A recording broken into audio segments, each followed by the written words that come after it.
Hello, dear students. Welcome back to our news channel. Students, today we have news about history being made in the world of sports.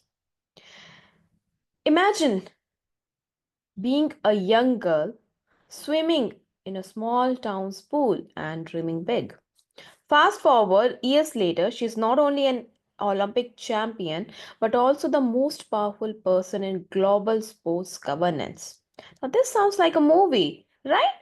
But this is a real life story. The story of Christy Coventry, the first woman and first African to become the president of the International Olympic Committee. How did she get here? Why is this moment historic? And what does the IOC actually do? So let's deep dive into this inspiring story.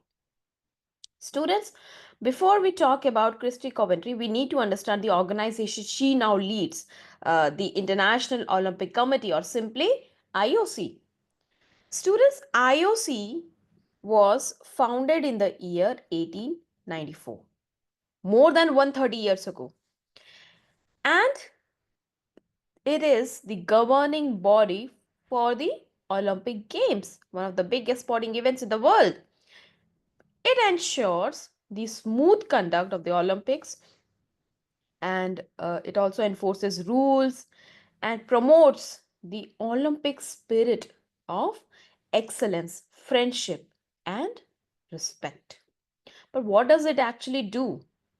So, there are certain objectives mentioned.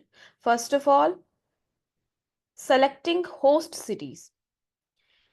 IOC decides which city will host the Olympic Games. Remember how India is now planning to bid for the 2036 Olympics? So that decision will be made by this organization only, right? And it also oversees the Olympic Games from right from scheduling events to ensuring fair play. IOC manages every single detail, okay? And IOC, it also promotes global sports development. It works with different nations to develop sports infrastructure and encourage young athletes. तो ऐसा नहीं है कि सिर्फ Olympics ही manage करते हैं, जो दूसरे कंट्रीज हैं वहाँ पे स्पोर्ट्स इंफ्रास्ट्रक्चर को डेवलप भी करते हैं और जो यंग एथलीट्स हैं उनको encourage भी करते हैं. Okay. It also maintains the Olympic Charter. Now, Olympic Charter is something like the constitution of Olympics. So it contains all the rules and regulation for Olympic, right? तो ये सारी चीजें IOC के अंडर आती हैं, right? तो अब just go through it. थोड़ा स्ट्रक्चर के बारे में भी मेंशन है, जैसे each member must speak French और English and can be a citizen of or reside in a country that has National Olympic Committee. So the IOC is what? It's a permanent organization and it elects its own members. अपने members ये खुद elect करता है. Permanent organization है और कुछ criteria चाहिए होता है to become a member of IOC. जैसे यहाँ पे मेंशन है कि with every few exception there is only one member from any one country, right? And members originally they were elected for life, but those elected after 1965 must retire at 75. तो ये सारे details इसमें mention है कि कैसे कैसे कोई भी पर्सन है वो IOC का मेंबर बन सकता है, right? Now let's go to the article. Kirsty Coventry. Kirsty Coventry कौन है? See, she was born in Zimbabwe. And where is Zimbabwe? It's a country in Africa. And she became an outstanding swimmer. She participated in 4 Olympic Games and she has won several medals. और Olympic में अगर बात करें तो she has actually won 7 medals, including 2 gold medals. Okay, and her swimming excellence earned her the title Africa's greatest Olympian. Okay, उनको ये title मिला है क्योंकि अपनी कंट्री के लिए वो 7 मेडल्स लेकर आई हैं, जिसमें से 2 गोल्ड मेडल्स हैं, राइट? और after she has retired from professional swimming, she turned to sports administration and even served as Zimbabwe's Ministry of Sports. So, despite coming from a country with limited sports infrastructure, she worked hard, she proved her talent, and today, at just 41 years old, she is the youngest and first woman ever to be elected as IOC president. Okay, so as you can see, she's saying that this is an extraordinary moment. But as a 9-year-old girl, I never thought I would be standing here one day. So her journey shows that no matter where you come from, hard work and passion can take you to unimaginable heights. Okay, so we can take inspiration from her. Question is, how was she elected? Students, before becoming IOC president, we know that she was a professional swimmer. But becoming the IOC president, it's not an easy task. The election process is highly competitive.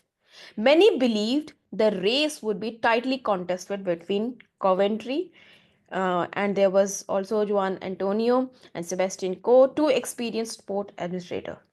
However, Christy Coventry just won round of voting with a massive 49 out of 97. Okay, तो इसीलिए वो जीत गई, क्योंकि main क्या हमें समझना है कि आईओसी प्रेसिडेंट बनना was not an easy task. It was highly competitive, and she was able to win that contest and became the youngest and first African and woman first woman and African to be elected president of the IOC. Okay, so her victory shows how much faith the global sporting community has her in leadership. Right? तो क्या क्या challenges होते हैं IOC के सामने?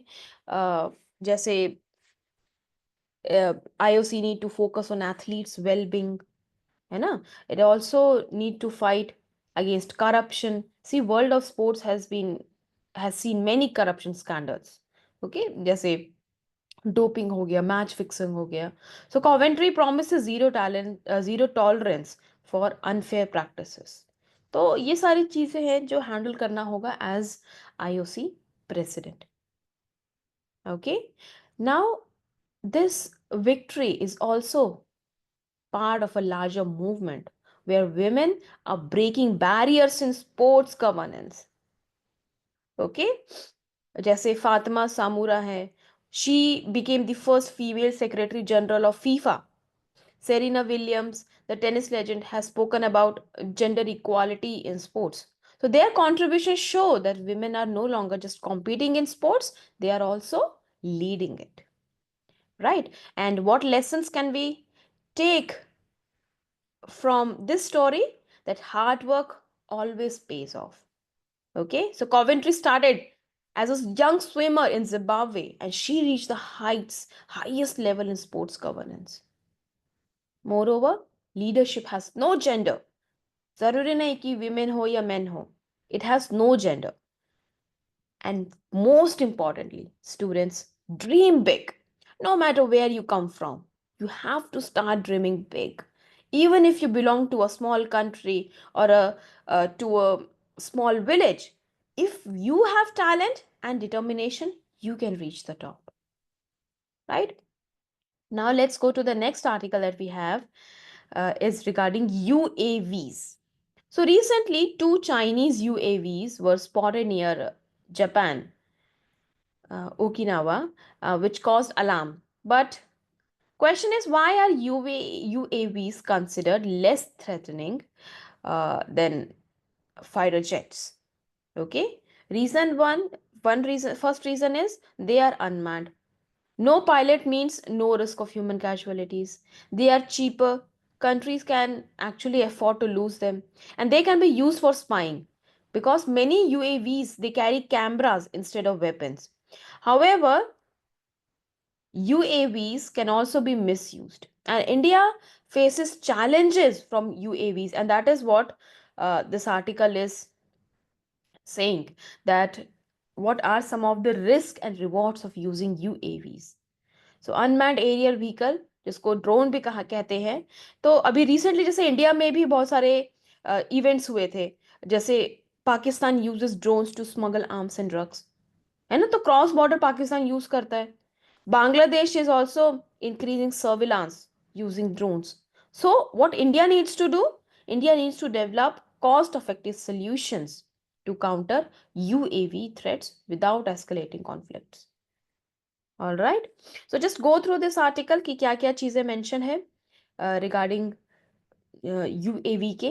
और it's just कि India के पास जो फिलहाल में क्या क्या चैलेंजेस है, जैसे पाकिस्तान भी यूएवी यूज़ कर रहा है, बांग्लादेश भी यूएवी यूज़ कर रहा है, तो उससे हमें क्या चैलेंजेस आएंगे, राइट?